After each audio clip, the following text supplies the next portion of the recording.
सन 1997 में 1997 में एक फिल्म आई थी जिसका नाम था बॉर्डर फिल्म देश प्रेम को लेकर के आधारित थी। बॉर्डर पर पाकिस्तान और भारत के बीच किस प्रकार युद्ध छिड़ गया है वो सारे सीन उसमें क्रिएट किए गए थे। उसी में एक सीन बहुत भावुक करने वाला था जिसमें एक गाना गाया गया था, ए जाते हुए लम्हो जरा ठहरो मैं अभी तो चलता हूँ, जरा उनसे मिलता हूँ, जो एक बात दिल में है उनसे कहूँ, तो चलूँ। दरअसल इस सीन में बीएसएफ का एक जवान युद्ध लड़ने के लिए बॉर्डर पर जाने वाला है और उसके पहले वो शादी करके दुल्हन को घर लाता है और सुहागरात मनाता है। सुहागरात के अगले दिन यानी सुबह उसको अपने दुल्हन को, अपनी पत्नी को, नई नवेली दुल्हन को और परिजनों को और सभी को छोड़ करके जंग के लिए उसको सुबह रवाना होना है। इसीलिए वो इस प्रकार का गाना गाता है। ये गाना बहुत सुपरहिट हुआ था। ये तो फिल्मी गाने की बात है, लेकिन ऐसा ही कुछ हकीकत में हुआ है।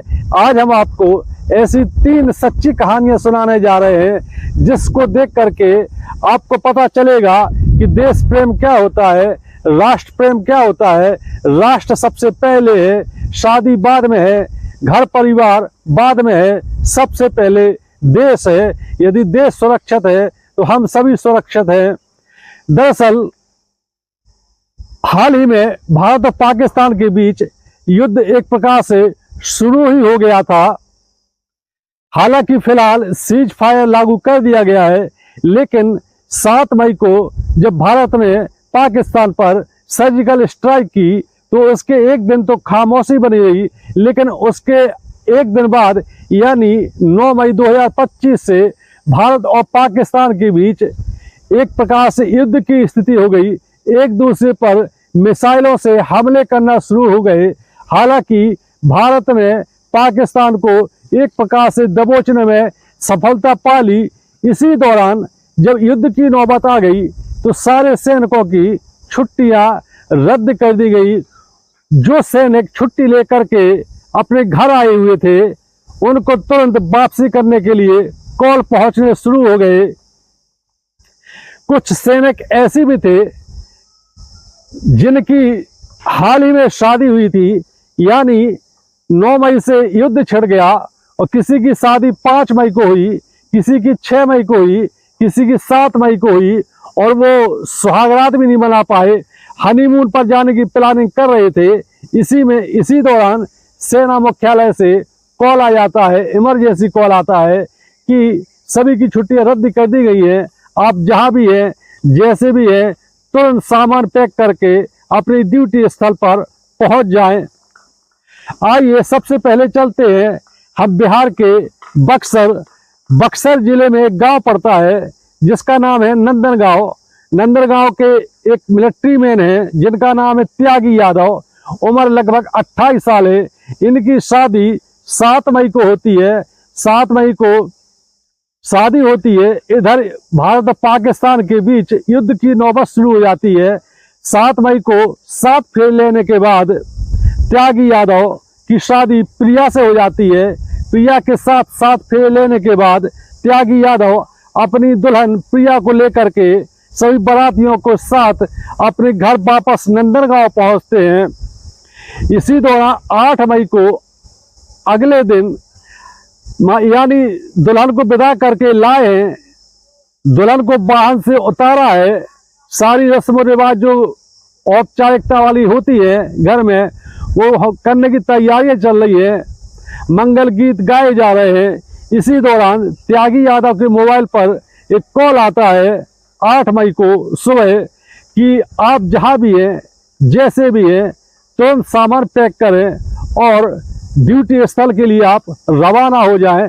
सभी की छुट्टियां रद्द कर दी गई है। पाकिस्तान से युद्ध छिड़ गया है। ये सुनते ही त्यागी यादव की भुजाएं फड़फड़ाने लगती है। देशभक्ति का जज्बा जाग जाता है। ये हालत तब है जब वो अपनी दुल्हन को अभी ससुराल से विदा करके लाए ही है।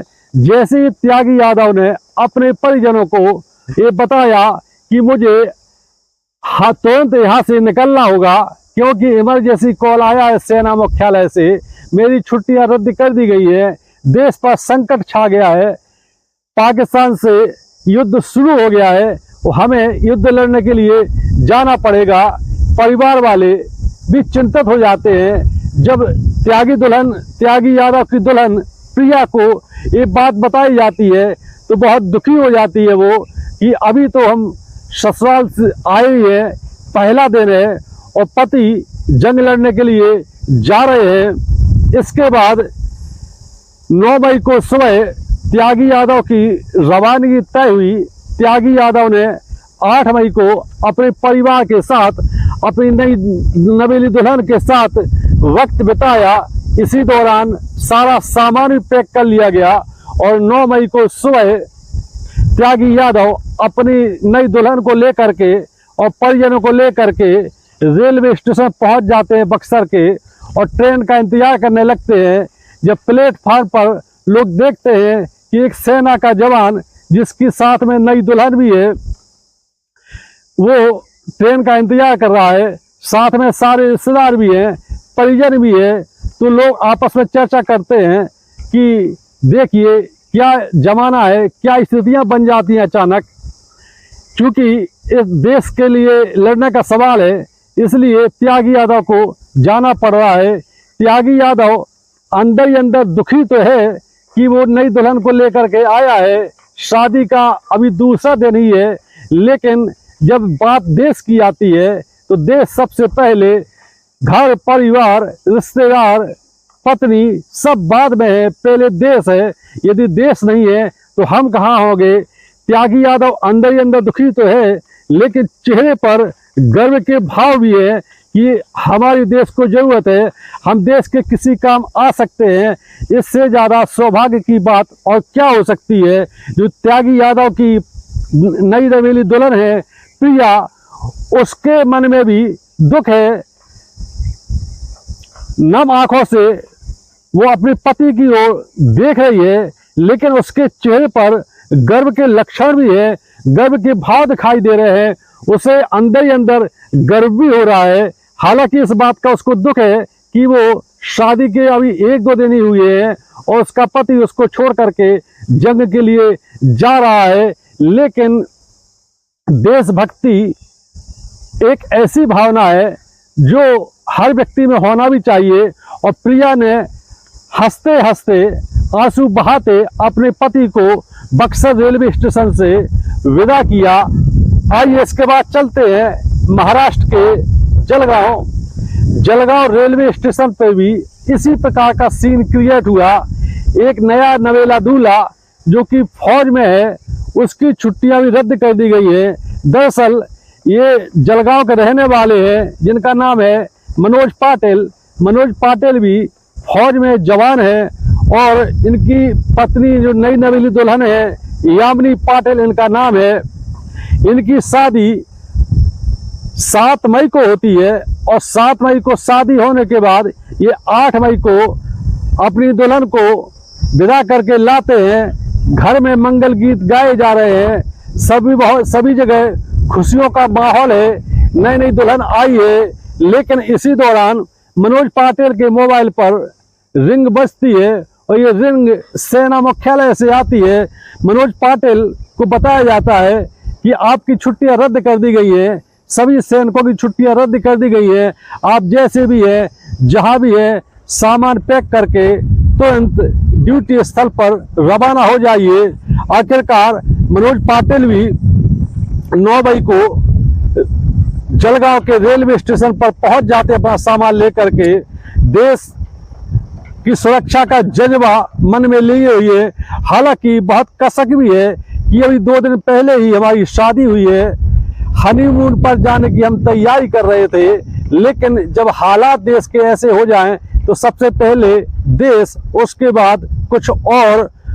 यामिनी पाटिल जो कि मनोज पाटिल फौजी की नई नवेली दुल्हन है, वो भी साथ में है स्टेशन पर, परिजन भी है। सभी की निगाहें यामिनी पाटिल पर पहुंच जाती है क्योंकि वो नई नवेली दुल्हन है, हाथों में मेहंदी रची हुई है और वो धीरे धीरे आंसू भी बहा रही है।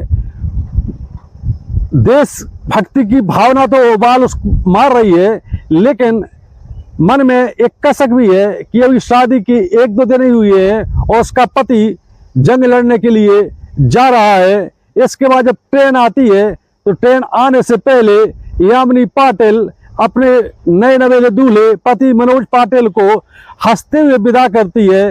अब आप सोचिए कि आंखों से आंसू बह रहे हैं, लेकिन चेहरे पर गर्व के भाव भी है कि हमारा पति जंग लड़ने के लिए बॉर्डर पर जा रहा है। देशभक्ति का इससे बड़ा नमूना, इससे बड़ा उदाहरण और कुछ देखा नहीं जा सकता है। इसके बाद आइए चलते हैं मध्य प्रदेश के राजगढ़ में। राजगढ़ के पास एक गांव पड़ता है कुराबर। कुराबर में एक मोहित राठौर नाम के व्यक्ति रहते हैं, जो कि वायुसेना में है।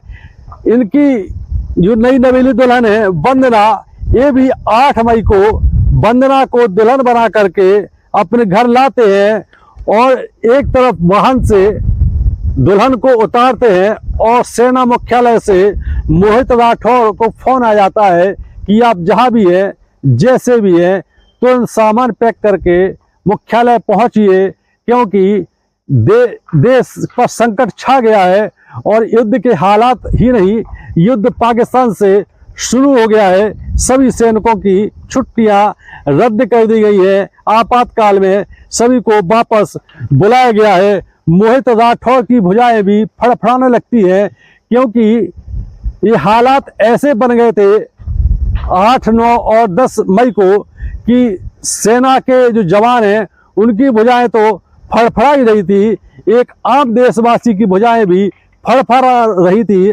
आखिर ये देश का सवाल है, देश की सुरक्षा का सवाल है। यदि देश है तो हम है, नेशन इज फर्स्ट।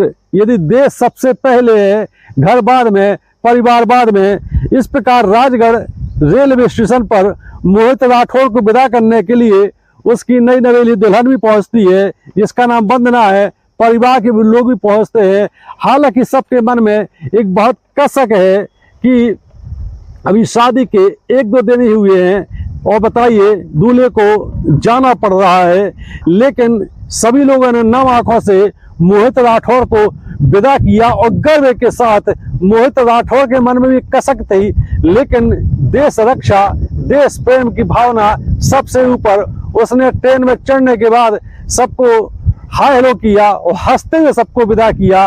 परिवार के लोगों ने, नई नवेली दुल्हन ने भी हंसते हुए विदा किया और उसकी सुरक्षा की कामना की, साथ ही विजय की कामना की और ये भी कामना की कि हमारा दूल्हा तो सुरक्षित रहे ही है, देश भी सुरक्षित रहे, हमारा भारत विजयी रहे, किसी भी हालात में हमारे भारत देश को कोई नुकसान ना हो।